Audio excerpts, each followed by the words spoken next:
om te bid vir mense wat pessimisties is, wat negatief is. Daar was hierdie tweeling en die ma en die pa het verskriklik gesukkel, want die een was 'n baie groot pessimis en die ander een was 'n baie ernstige optimis. Toe op hulle 6de verjaarsdag, toe koop hulle vir die pessimis 'n hele kamer vol geskenke. En die pessimis het opgestap en hy het al die geskenke gesien en hy het gesê, hy wil dit nie eers oopmaak nie, want hy weet die oomblik wat hy dit gaan oopmaak en hy daarmee gaan begin speel, gaan die goed breek. So hy stel nie eers daaraan belang nie. Die optimis het hulle vir hom net 'n hele container vol van donkie mis gegee. En toe sien hulle die optimis hardloop en gaan hulle grawe en hy begin te grawe en hy sê, "Jippie, met al hierdie mis weet ek jy moet 'n pony hier iewers in wees." Is jy die een wat sê ek wil nie met die geskenke speel nie want ek gaan dit breek? Of is jy die een wat die grawe gaan haal en sê, "Jippie, hier moet iewers 'n pony in hierdie mis wees"? Die Bybel beloof ons oor en oor wat jy soek en jy sal vind. Klop en vir julle sal oopgemaak word. So vir die persone rondom jou wat die hele tyd klaar en wat net die glas half leeg sien. Hulle spreek dit uit oor hulle lewe herhaaldelik om te sê, die ekonomie is nou weer so sleg, of dit gaan nou weer so sleg daar, of misdaad is so sleg.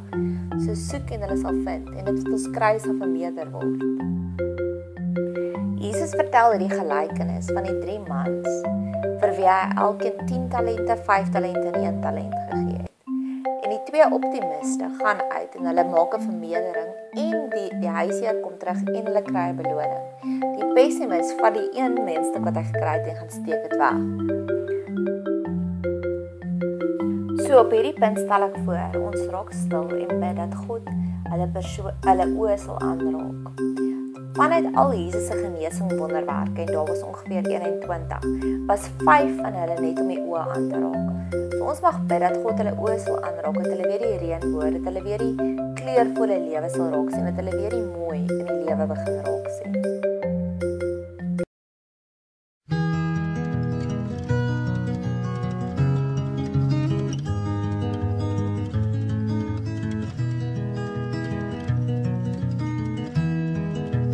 Have you seen the old man in the closed down market, kicking up the paper with his worn out shoes? In his eyes you see no pride, and held loosely at his side, yesterday's paper telling yesterday's news. So how can you tell me you're lonely and say for you that the sun don't shine? Let me take you by the hand and lead you through the streets of London, show you something to make you change your mind. In the streets of London. Op hierdie punt wil ek graag hê dat God die persone moet vat op 'n Streets of London journey. Dat hy vir hulle gaan wys, maar dit is wat werklike swaar kry is. Ek het 'n baie wille verbeelding en ek bid gereeld dat mense wat Mammon aanbid moet op 'n Christmas Carol journey gaan. En so wil ek ook nou bid vir hierdie mense, dat God hulle werklik maar op 'n Streets of London journey sal vat. Dat hulle sal sien wat is ware swaar kry. En dat hulle dan kan begin dankbaar wees vir die omstandighede waarin hulle is. As ek voel dat ek begin bietjie bounerig of depressief te raak, dan gaan bedien ek ook net iewers in haglike omstandighede. En dan kom ek terug en dan dink ek bly in 'n paleis. Terwyl hulle op hierdie journey is, bid ons ook dat God hulle monde sal aanraak, dat hulle nie meer so baie sal my nie. God het vir Saggeus, Johannes se pa, stom gemaak, dat hy nie kon praat nie, totdat Johannes gebore is, totdat die wonderwerk volbring is. So ons bid ook nou dat God ook hulle monde sal aanraak, dat hulle sal stil raak vir enige klagtes. Rab wel, verduidelik vanuit 'n wetenskaplike oogpunt uit, hoe mense wat so negatief is, ons energie steel. En dis hoekom dit so belangrik is dat ons nou vir onsself ook begin bid met hierdie journey.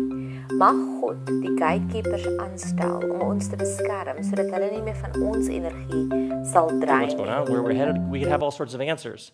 And about 125 years ago, scientists were able for the first time to identify an actual atom. And there was this moment of, oh, we've got it. But then they developed slightly more sophisticated technology and realized actually you can take apart an atom, and an atom is made of smaller bits and pieces called particles. But then they developed even more sophisticated technology and realized actually those particles, you can take them apart, and those particles are made of even smaller particles. Then they developed even more sophisticated technology and realized you can actually take apart those particles. At this point, they've been able to identify at least 150 subatomic particles. And when you get down at the subatomic quantum particle level of materiality of the world, things get very, very, very weird very fast. They have identified subatomic particles that come into existence for a billionth of a second and then disappear, and they don't know where they come from, and they don't know where they go. They have observed subatomic particles that leave at point A and appear at point B without traveling the distance in between. They have identified subatomic particles that leave at point A and travel to point B, but actually travel every single possible route from point A to point B, and only reveal which route they actually took when they're observed. Some of you have Apple Rainbow Death Wheel right now. You're just totally locked up, like. Now, as they kept going farther and farther and farther in, because forever, of course, the question was, where is the end of the universe? Like, do you at some point get to the outer edges of the universe and then you and Jim Carrey walk through a door, right? That was always the question. How big is the thing? But quantum physics raised this fascinating question, how small is the thing? Can you just endlessly take it apart? And what they're now saying essentially is that at the smallest particle level, particles are essentially bits and pieces of energy, and an atom is essentially a relationship of energy. So you, my brothers and sisters, are a very, very complicated, several billion times over relationship of energy, interacting with other relationships of energy. Wood, concrete, steel, glass, rocks, trees, rivers, frogs. Reality at its core is energy in relationship. Have you ever been with someone and they walked away and you thought, dear God, that person just took 3 years off my life? Maybe they did. Oh, whenever I'm with them, it's so draining. Yeah. It could be. Like, no, actually draining. I feel like they just plugged into me and sucked the life out of me. Maybe that's exactly what was happening. Because in the modern world, we were taught that we are self-contained, autonomous human beings, correct? And so we had a conversation in which we exchanged words, and then we went our separate ways. But who knows what else is going on in the space between you? How many... Ek het nou onlangs met iemand gepraat wat baie goed kan kla moan. En toe praat ek so 'n bietjie met haar en toe kom dit uit dat sy het hierdie entitlement, sy het glo in so leuen dat sy mag maar kla. Dis okay vir haar om te kla. Haar rede was sy kla net oor die klein dinge in die lewe. En hoe amazing God werk, want nou weet ek so by die journey en ek soek die antwoord. Toe ontmoet ek nog 'n persoon wat ook baie kla. En op die einde van ons gesprek toe sê hy is daarom nie so erg as sy broer nie, want sy broer kla baie meer as hy kla. So hulle glo die leuns dat hulle is entitled om te kan kla. So mag God ook inkom en daardie leuen kom verwyder en vir die waarheid wys.